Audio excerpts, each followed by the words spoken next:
Are you tired of living paycheck to paycheck? Are you tired of opening your bank account and seeing $0 there? This is how you can save more money and cut on your expenses in 4 simple steps. Also, make sure to stick to the end of the video as the last tip is super important and no one is talking about it. Hi everyone, I'm Nevo, and on this channel I help you achieve your goals by gaining life-changing skills and financial knowledge. So I was hanging out with some friends the other night, and of course somehow we ended up talking about money. We were all joking about how we wished we were billionaires owning these huge mansions and supercars, but then the conversation took a turn. We were talking about how hard it is to save money these days, no matter how hard you try. That's when I thought to myself, I bet a lot of people are in the same boat. And because I myself had a hard time with savings, but managed to crack it, I decided to share this knowledge with you. Basically, if you want to save money fast, the quickest way to do it is by cutting down on your expenses. Now, it's true that you can set up a multi-million-dollar business that will generate you tons of cash, but that's probably gonna take you some time. And in the meanwhile, you want to get your savings starting. So to do just that, we're gonna tackle your biggest expenses one by one and see how you can reduce them.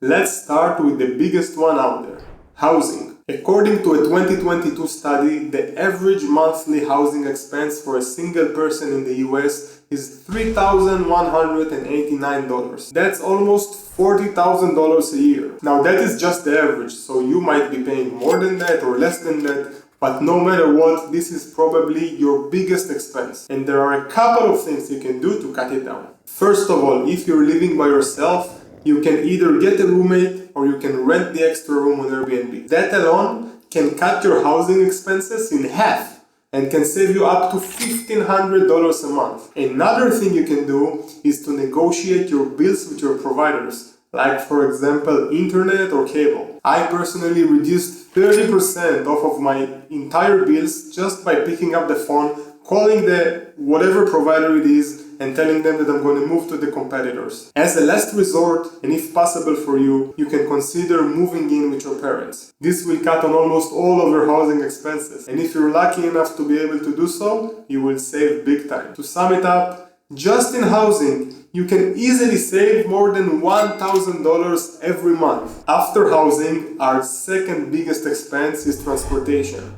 On average, you're spending $819 a month just to get from point A to point B. But there are good news. By taking a few simple steps, you can significantly reduce your transportation expenses and save more for your financial goals. The first thing you should consider to reduce your transportation costs is carpooling with colleagues or friends. In carpooling, you basically drive to wherever you need, just as usual, but the only difference is that you offer people to take them on the same route and they pay you for that ride. Now that's a great way to save because you already wanted to go to wherever you're going, but now somebody is paying you to do so. For this, you can use apps like UberX, Lyft Shared, and Waze Carpool. And not only does it save you money on your transportation expenses, but it is also good for the environment. If you're not in the spirit for carpooling, but still want to save on your transportation expenses, you can also decide to start using public transportation,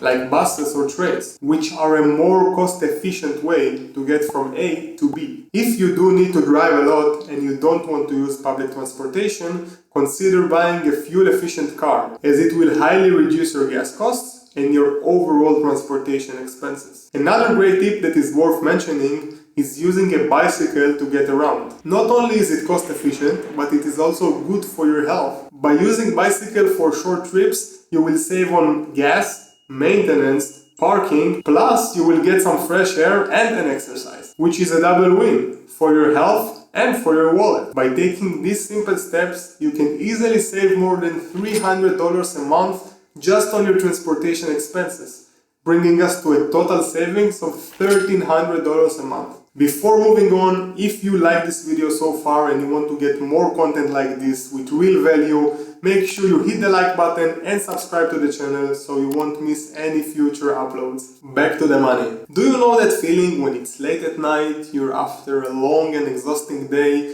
and all you want to do is to grab a bite to eat, so you order something off of Grubhub or Uber Eats? Well, those little treats add up. And on average, people that don't cook at home but rather order takeaways spend $200 more on food every month. This one is an easy win. All you have to do to cut on your food expenses is to plan your meals in advance. Decide on what you want to eat for the next week, and then all you have to do is to make a grocery list and go grab those items. And the bonus is that apart from cutting on your takeaway expenses, you will also avoid impulse purchases of things you don't need in the grocery store. Cooking at home is healthier and cheaper than eating outside. And if you want to get some extra savings, you can even bring your own food to college or work. Saving an easy $200 on your takeaway expenses brings us to a total savings of $1,500 every month. The next big thing on our list is impulse purchasing. Impulse purchasing can be a real budget buster, especially for heavy online shoppers who can spend more than $600 a month just on impulse purchases. Whether it's that pair of shoes you saw on sale, or a new gadget you just have to have, or just some random things off of Amazon. These small expenses can add up real fast and cost you a lot of money.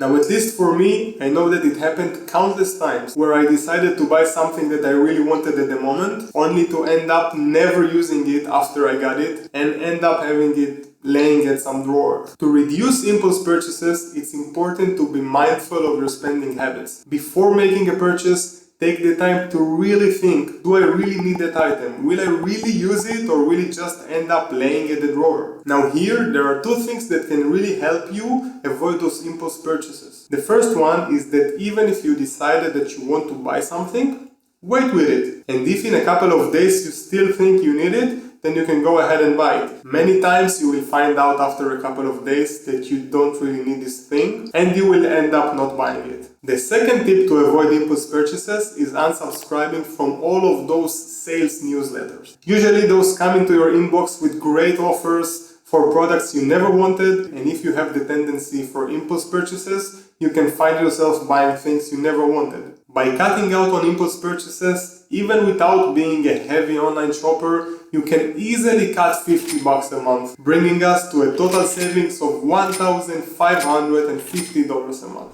Alright guys, so I promised you I'll let you in on a tip that nobody's talking about. That one thing, and it's super important, is high interest debt. This is essentially every loan that you have that has an interest rate of more than 6 or 7%. Now, according to a research done by Forbes, the average credit card interest rate in the US is 20.4%. That is absolutely insane. And that also means that for every $10,000 that you have in debt, you're paying more than $2,000 every year just on interest. So go over your loans and check those interest rates. And if you see it sky high, make sure you do whatever you can to pay back these loans as fast as possible and get them off of your budget. Speaking of budget, I just uploaded a video about the easiest way to create yourself a personal budget. If you didn't see it yet, make sure to check it out right now, as cutting on your expenses is the first step of the way. But in order to achieve your long-term goals, you have to have one. So make sure to check that video right now.